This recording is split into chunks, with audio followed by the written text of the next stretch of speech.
Coming up on Mountain News this morning, some of the airport first responders deployed to the UPS crash site where 14 died. And now 3 Kentucky infants have died from the whooping cough in the past 12 months. We'll tell you more. Dedicated to Eastern and Southern Kentucky, this is WYMT Mountain News This Morning. Welcome to Mountain News This Morning. I'm McKinley Calandrino here with you on this Tuesday, November 25th. The time is now 6 o'clock. And let's check in with meteorologist Megan Desmal for a look at your forecast this morning. Megan, I have bad news. I forgot my rain jacket this morning. No, you did not. I did. I have an extra umbrella in my car if you need to borrow it. I have 2 because always got to be handy. Right, but I'll lend it to you. But let us know what the viewers can expect. What do they need to bring this morning on the way to work and school? Well, don't be like McKinley. Make sure you're bringing that umbrella this morning because it's going to be rainy, especially in the morning hours. Let's take a look at that live pinpoint Doppler radar. A little bit of rain currently for our more southwestern counties. Some folks are seeing a little bit of a break from the rain. Lee County, Virginia, portions of Martin County and Johnson County, but more rain will be on the way throughout the next several hours. So just keep that in mind. A very rainy start to your Tuesday. Now, in terms of those temperatures, right now we're looking in a mixture of the 50s. Some folks are even in the upper 50s, 57 in Manchester, Harlan, Pikeville, and Prestonsburg. But the high temperatures for today will be in the mid 60s, significantly warmer than where we should be for this time of year. McKinley. Thank you, Megan. One person is dead after a single vehicle crash last night on Cane Creek Road in Laurel County. Investigators say car driven by Curtis Moore of Corbin went off the road before rolling over a 30-foot embankment. After Moore was taken to a hospital for treatment, he was pronounced dead yesterday morning. One man was arrested in connection with a deadly stabbing in Logan County, West Virginia. The incident happened last Friday, near Logan's. Police say they found 2 men and a woman with stab wounds. They determined Brent Compton and John Fortuna got into an altercation. After he was released from the hospital, Compton was arrested. Fortuna died from injuries sustained during the altercation. The searches ended for a missing woman who was convicted of stabbing her 6th grade classmate more than a dozen times, almost killing her in 2014, in hopes of pleasing a fictional horror character named Slender Man. Police say they discovered 23-year-old Morgan Geyser sleeping outside of an Illinois truck stop about 25 miles south of Chicago on Sunday. Authorities say Geyser had cut off her electronic monitoring device and left her group home in Madison, Wisconsin. Geyser was found with a man who was charged with criminal trespassing and obstructing identification. What we do know is that she left, she cut off her bracelet, she fled to Illinois, which is where she was arrested yesterday. Geyser was placed in a group home this year after being granted conditional release from a psychiatric institute. She was sent there in 2018 after pleading guilty to attempted first-degree intentional homicide. The deal with prosecutors allowed Geyser to avoid prison for the stabbing. It's been nearly 3 weeks since UPS Flight 2976 tried to take off from the Louisville Muhammad Ali International Airport.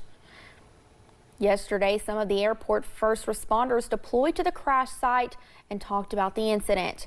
They doubled as police and firefighters, and in both cases, they have been trained for the worst.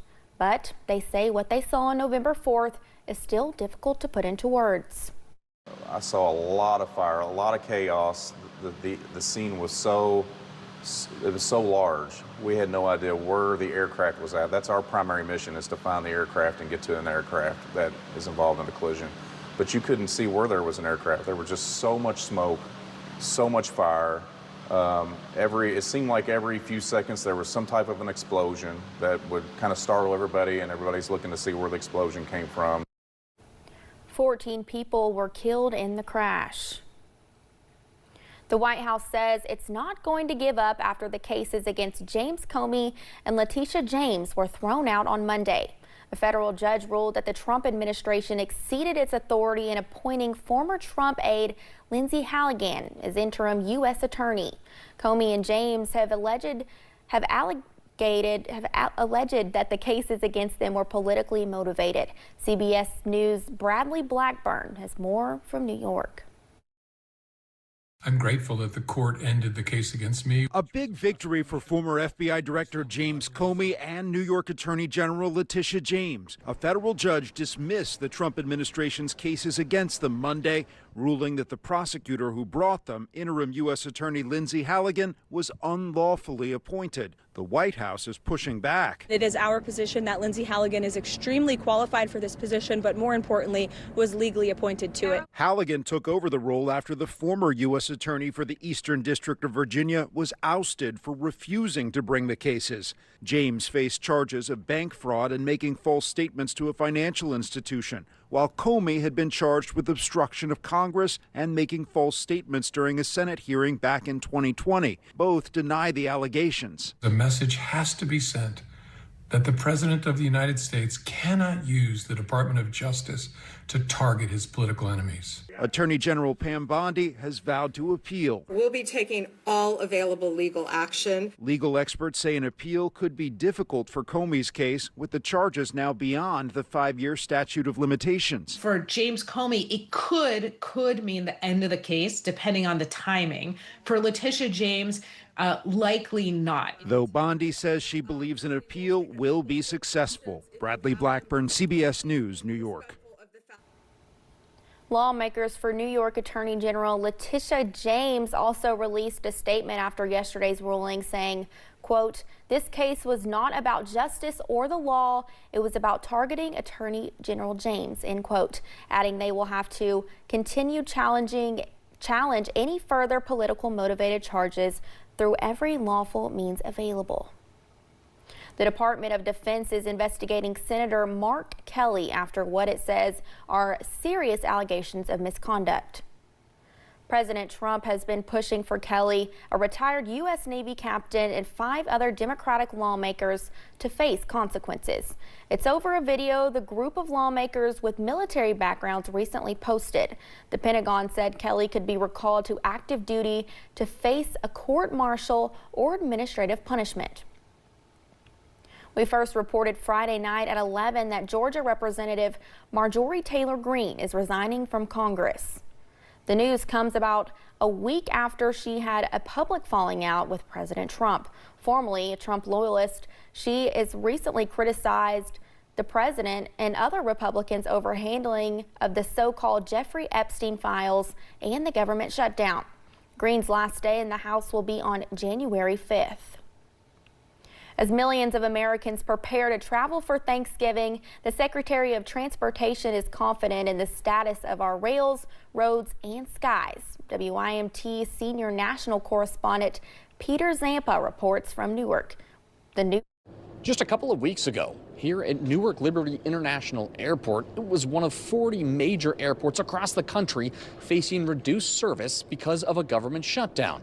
But Monday, Transportation Secretary Sean Duffy telling reporters that Newark and the many others like it are fully back in business this holiday season. After scaling back flights because of staffing concerns, Duffy confident our airports can handle the record number of travelers expected during the holidays.